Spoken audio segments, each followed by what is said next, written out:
Welcome to Autocar's review of the 2015 Geneva Motor Show, a show dominated by fast new metal, including the car you see behind me, Bentley's EXP10 Speed 6. I say concept. Now technically this is one of those cars that's flagged as such, but you can expect a production version within the next 3 years. The Speed 6 will run alongside rather than replace the current Continental GT. Unlike the GT, the Speed 6 is a two-seater and its high aluminium content means that it should weigh less than 2 tonnes. It has also been developed for both fore and rear-wheel drive and to accept both V6 and V8 powertrains, even a hybrid variant too.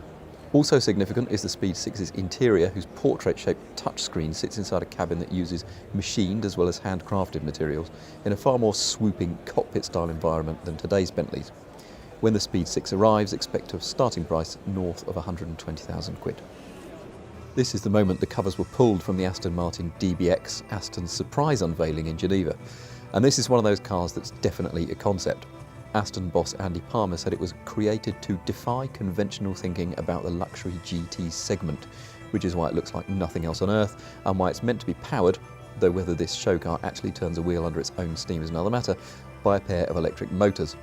That enables the DBX to have 2 luggage compartments, one at the back and one under what would otherwise be a bonnet. Palmer said it envisages a world perhaps not too far away when luxury GT travel is not only stylish and luxurious but also more practical, more family friendly and more environmentally responsible. That may be so, but our guess is that while you might see an Aston crossover sooner than you think, in the short term it'll have 4 doors and an AMG engine instead of that front luggage compartment. Aston Martin's Vulcan, meanwhile, is the company's take on a hypercar. Just 24 examples of the track-only special will be made, one for each hour of the Le Mans 24-hour race. At Le Mans in June, though not in the race itself, the Vulcan will be seen and heard in action for the first time. Underneath, the £1.8 million Vulcan has a carbon fibre tub derived from that of Aston's last limited-run hypercar, the 177, albeit here it's stiffer, lighter and adapted to fit a full FIA roll cage. Power comes from a front mid-mounted 7-litre naturally aspirated V12 engine driving the back wheels through an X-Track race gearbox. Aston says the V12 will live on even though the company will also adopt AMG powertrains in future, but we're expecting the V12 to be turbocharged for more efficiency. If this is a swan song for the naturally aspirated V12 then it's some farewell. Here it's tuned for more than 800 horsepower. Koenigsegg is no stranger to ridiculous power outputs itself, but even by its standards, the Regera is faintly ludicrous. It has a 5-litre twin-turbo V8 engine in its middle, making 1,085 horsepower, but as if that wasn't enough, it also has 3 electric motors too, one on each rear wheel and one on the crankshaft, giving a total of 1,782 horsepower and more than 1,500 foot-pounds of torque. Mr. Koenigsegg reckons it'll do 250 miles an hour in less than 20 seconds, which is completely absurd, and 0-60 in around 2.8 seconds. Now, they are only going to make 80 of these over the next 5 years, each costing £1.25 million before tax. Let's have a quick dose of normality with the Skoda Superb, Skoda's new large family car. It's more distinctive and, I don't think it's controversial to say, a better looking car than the Superb it replaces. Partly that's because it has a conventional hatchback rather than the twin-door boot of the previous Superb, which could be opened as a hatch or a saloon. That was a novel solution that was frankly heavy, expensive, made the back of the car look ungainly, and which no customers particularly asked for. The new Superb takes more striking looks and marries that with the established strengths of this car, a vast rear cabin and huge amount of luggage space.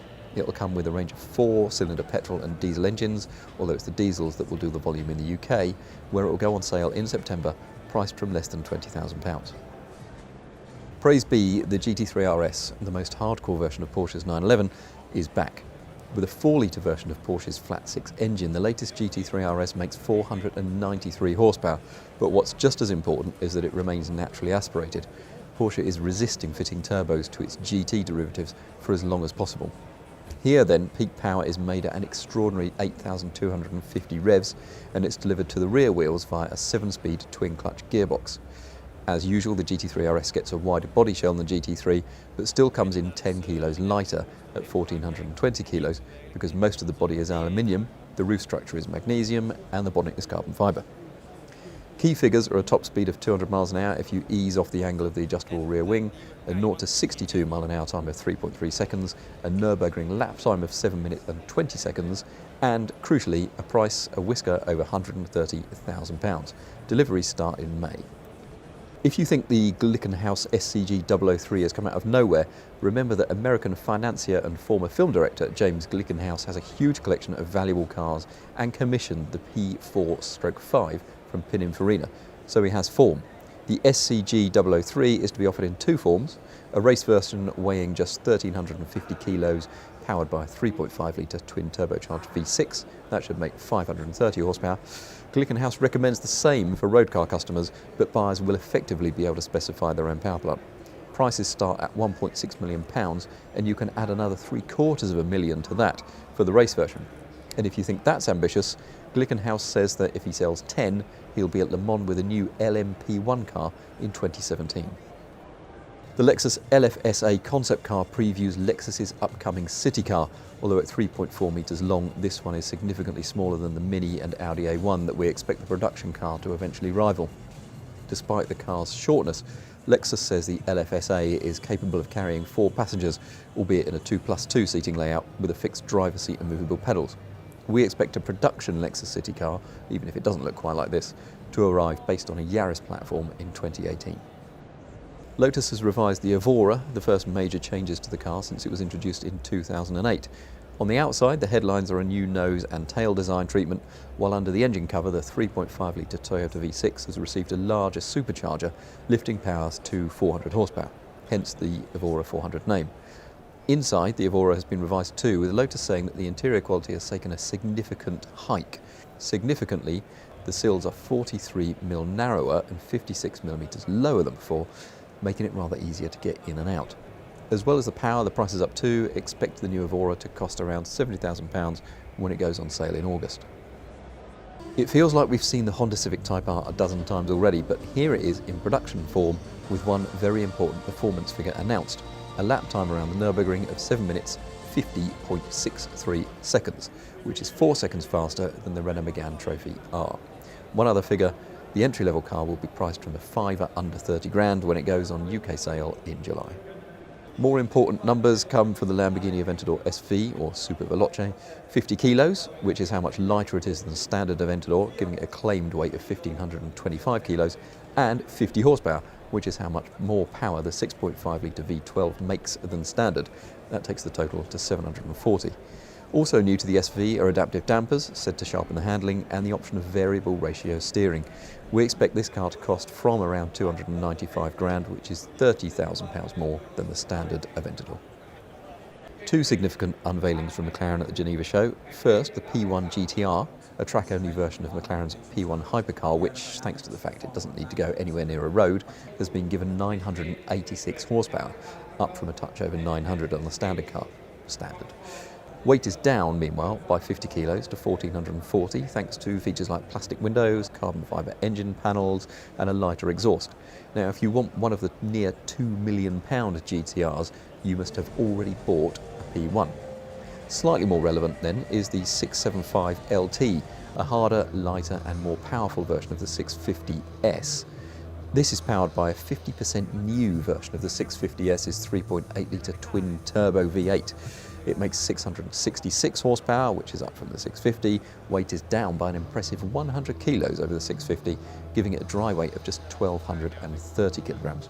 Aerodynamic improvements, including a longer tail, hence the LT name, which McLaren first used on the racing F1 in 1997, mean better cooling and downforce.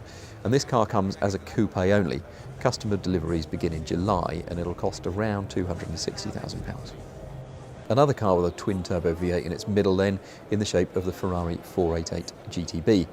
The 488 is the evolution of Ferrari's 458 Italia and is the second modern Ferrari after the California T to receive turbochargers. Ferrari says the 488's engine has nothing in common with the California's, though. It's a 3.9 litre unit that makes an impressive 660 horsepower at a high 8,000 revs, along with 560 foot-pounds at only 3,000 revs. Still, Ferrari uses what it calls variable torque management system, uses something similar on the California T, I think, to make the power build linearly so it feels less turbocharged. Dry weight is 1,370 kilos, downforce is up by 50% over the 458, and performance figures are strong. 0 to 62 miles an hour is 3 seconds dead, and the top speed is 205. There's no UK price yet, but it will be more than the 458 Italia's 180 grand when it goes into production in September. And finally, something outrageous from Car Design, the British company that started as a design tweaking house, but which has moved on to making more significant engineering changes, like this. The Flying Huntsman 6x6 started off in life as a Land Rover Defender 110, but Kahn says this prototype vehicle, codenamed Mission 1, is powered by a 6.3 litre General Motors V8, producing a healthy 430 horsepower. And you might have noticed the extra set of wheels. Now, the engine drives all 6 of them via a 6-speed auto transmission, making the Flying Huntsman a rival for Mercedes-AMG's G63 6x6. Other modifications, including converting the car into an armoured vehicle, are in the pipeline. Pricing has yet to be announced, but bear in mind that the 4-wheeled Flying Huntsman costs 125 grand before taxes, so it is not going to be inexpensive, but it might be very, very good fun.